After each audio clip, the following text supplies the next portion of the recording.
Hello and welcome to Bakerstreet.coasters live. So today I am going to go through all my best UK theme parks in 2024 because why not? Now I haven't been to many of them for quite a while. However, they still stand as my top theme parks.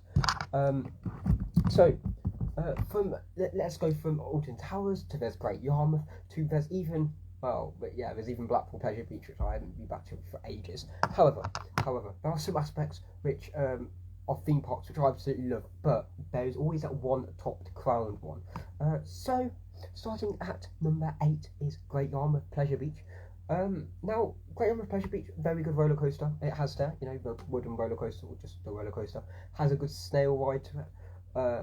Family style, yeah. It hasn't got much theming, however you could say the beach is the theming, especially when you're on the lift hill. When you're on the lift hill going up the roller coaster, yes, a good scenery, especially if you're doing it at dark.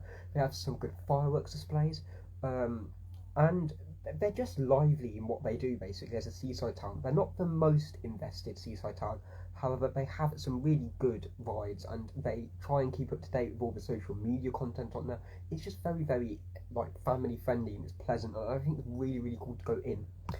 Now at number 6 is Gulliver's. Now I haven't been back to Gulliver's Milton Keynes. I forgot the one with Antelope, I don't know. Anyways, any of the Gullivers. Now Gulliver's with the Antelope, I don't know which one that is. That has a really good slow roller coaster. However, it's probably one of the oldest roller coasters, wooden roller coasters I've ridden. It has some really good theming around. You've got a big, huge giant. You've got this castle. You've even got like decorated shops, which I think is really cool. And the whole aspect and theming, like the dinosaur area of it, that's really cool. And they've also got like little scenic railway things and stuff like that. It's just it's a nice park, and it has some good theming, has some good rides. However, I haven't been back for ages, so I can't tell you on top of my head what's changed and what's new.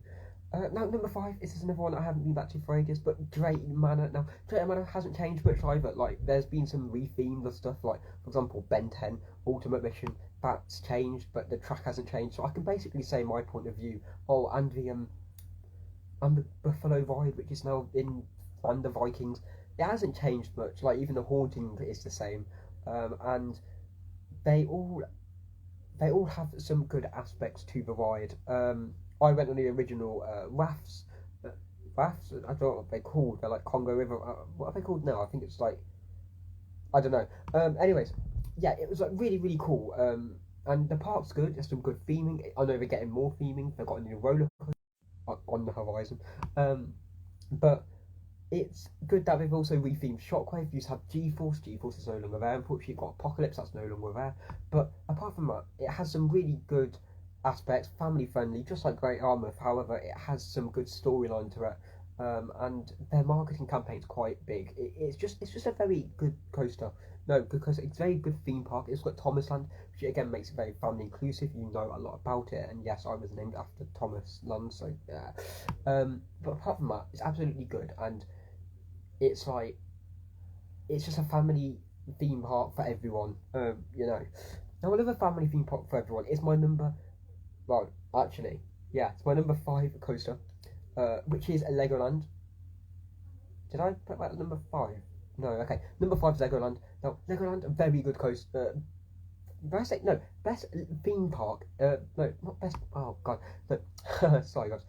Best number 5 theme park is Legoland, Windsor Resort. Now, Legoland has some really good coasters, such as Minifigure Speedway. Even though I haven't ridden that yet, it looks really good when I went.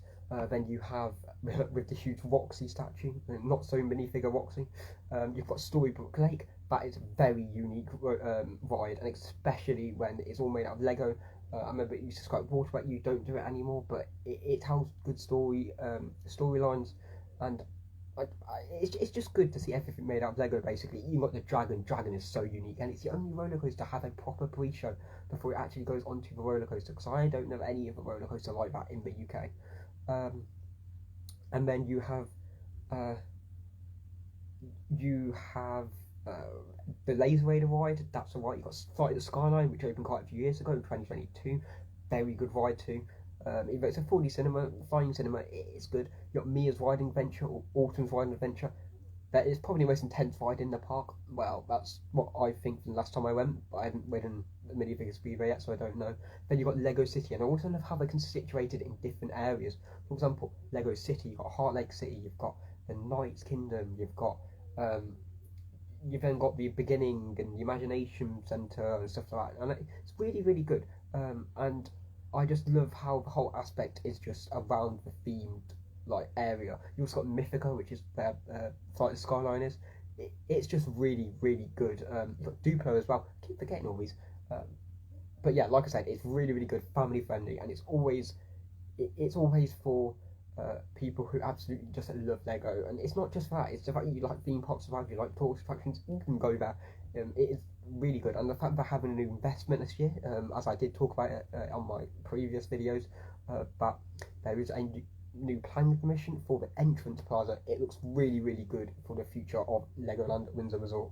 Now, my fourth park has to be Blackpool Pleasure Beach. Now, I haven't ridden many of the coasters there. However, I've been on some like Nickelodeon Street. I've been the Blue Flyer, Avalanche, which again is a trackless bobsleigh coaster, and that is really good. But Wallace and Gromit Air, probably the best dark ride in my opinion. Absolutely love the ride. Really good aspect to it.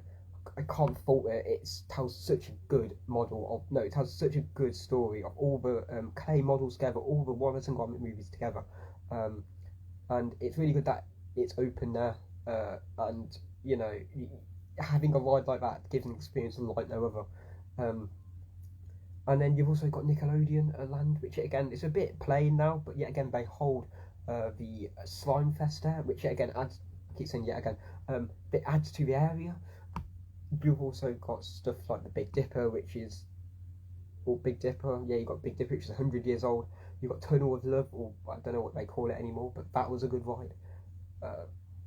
You've just got you've got multiple rides there, and we've also got the UK's wettest ride, Valhalla. I haven't ridden that, but I've heard it's really good.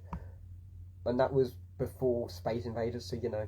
But it is a really, really good theme park, and it has some good theming to it, even though yes they have really bad downtime, especially the big one, with the fact that if it's windy it's not going to play, and especially when it's by the beach it gives good scenery. You've got Pizza Hut on the outdoors, you've got Believe It or Not, which again you can go at the park and go back. It's just a really good coaster, no, a good theme park, with some good coasters of course and dark rides. Now number 4 is Fort Park. No, number 3 is Fort Park. Yeah, number 3 is Fort Park. Now, Fort Park, very, very good theme park. I've only been quite a few, well, I've only been once, but, you know, at Scarefest, it was very good. It was immersive. You've got all the areas too, which is also immersive. You've got, like, Rumba Rapids, the Saw. I haven't been on Saw. I haven't been on Colossus either, and I haven't been Nemesis Inferno, so I'm still getting the decision of which one's better. But you know, that's yet to come. Can go Fort Park soon. But then you've got stuff like Colossus, and you've got Samurai, which again fits into the area. You've got the dark theming of Walking Dead the ride, even though I looked at X, and between them two, having a themed ride to a movie or TV show is a bit, you know what to expect. But again, it's a very good thing because it also brings in advertisement, it brings in investment, and it also brings in people who know the ride and know the thing. You don't need to know what the TV show's about to go into the ride, so you don't confuse the person. You have stuff like Easy Boulevard, that's really good, and it hasn't changed much apparently from, you know, Angry Birds, but it is what it is. And then you have Tidal Wave, which again is the second best UK dark ride. No, second best UK wettest ride, and you know you can get soaked even if you're not on the ride because the waves literally go over. It's really really good, and it's not for families. It's very much for the older generation, unfortunately. But it's also got KFC, it's got Burger King, it's got, you know, the investment's just there for that, and it's just very structured and laid out in a way that people want to come in. You've got the Swarm as well. I mean. And you've got Hyperia, the tallest roller coaster, opening next week, you know. it all has it in one theme park, and especially when it's an island like no other, they have no restraints on how high they go, so they can go as tall as they want, and tree limits they're just not there. Then at number 2 we have Chessington. Now Chessington kind of crept its way up there lately because Chessington is a very unique theme park, and it has some really good animals, some good, and even though I went to Safari, right, and then we came out, and then it was like, oh, let's go to the uh, the zoo because there's like a zoo there, or like a safari zoo, which I think is really really cool. And the fact that you can also see the hotel, it's literally direct to the hotel. That's good. You've got some good rides, bring back with Ramesses. But apart from that, it's unique. It is very unique, especially got World Jumanji. They've themed that very well into animals because all their rides are about animals. You've got Rattlesnake. You have the Scorpion Express, which isn't open. Not sure what's happening right at the moment. You've got Tomb Blaster, which is to do with like lions and Egyptian pharaohs. But again, that's another dark ride. You've got Tiger Rock, tigers. You've got Dragon's Fury, dragons, dragons, vampire. We said that Gruffalo, and you've also got Room in the Boom, which again, yes, maybe done by Julie Donaldson, but at the same time, it's really immersive. Bring back Bubble Rocks. I mean, it's immersive until you get to the point where there's, paper cutouts. But Cressington kind of crept up there because it's got some really wide operations, and it's just an amazing atmosphere to be, and I love the music to it, and it's got some really good spacing. Now, of course, that does lead to one though, and one is Alton Towers. I mean, of course it is. Biggest UK theme park, and I always go, it's absolutely amazing. Like you can fault this ride, correct, but no, you can fault this theme park, but Alton Towers has everything there. It's got some frills, it's got Sea Bibliosland for the family, you've got other family stuff, you've got the Curse of Ultimania, you've got Nemesis Subterra, and all the areas are themed. Not as good to Disney, but however, they are very much themed. Literally every single thing's themed. You look at the Curse of Ultimania, that's got a themed queue, yet alone everything inside the manor is literally themed. They didn't do very well with Nemesis Subterra, however, that doesn't bring it down, because that's a minor ride. And Nemesis Reborn, their retrack this year, and their purpose and their queue aspect, their whole entire thing where you can literally just see the whole ride go round as you're in the queue, and it's a really quick operational ride. I mean, you get through the queue pretty quick, and there is less downtime to it. I've never known a time it's been down, only on the second weekend opening, but that was raining. But even if it is raining, there is high priority that this ride just roars, and it's just stunning. Best UK roller coaster in my opinion. And then you've got the Smiler X Sector, which has Oblivion. Smiler, yeah, okay, a bit rusty, but Valium's at the back of the park. You've got the towers to see. You have Dark Forest with Rita and 13.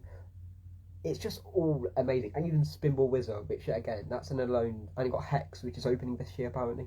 But both those rides are absolutely amazing. You can't fault many of them, only the fact that they're a bit rough and the investment isn't there in some of the rides. However, the park has some huge investment in their theming, and I'm pretty sure going forward it is going to be amazing. However, that is me said, done and over with. Let me go back over. So 7 Great Yarmouth Pleasure Beach, 8 Great Yarmouth Pleasure Beach. Gulliver's is number 7, 6 is Drayton Manor, number 5 is Blackpool Pleasure Beach, number 5 is Legoland. I did that last time. Number 4 is Blackpool Pleasure Beach. Number 3 is Thorpe Park. Number 2 is Chessington, and number 1 is Alton Towers. Do you agree with my list? Yes or no? Also, comment down below your best theme parks in the UK, and smile always. Bye, guys.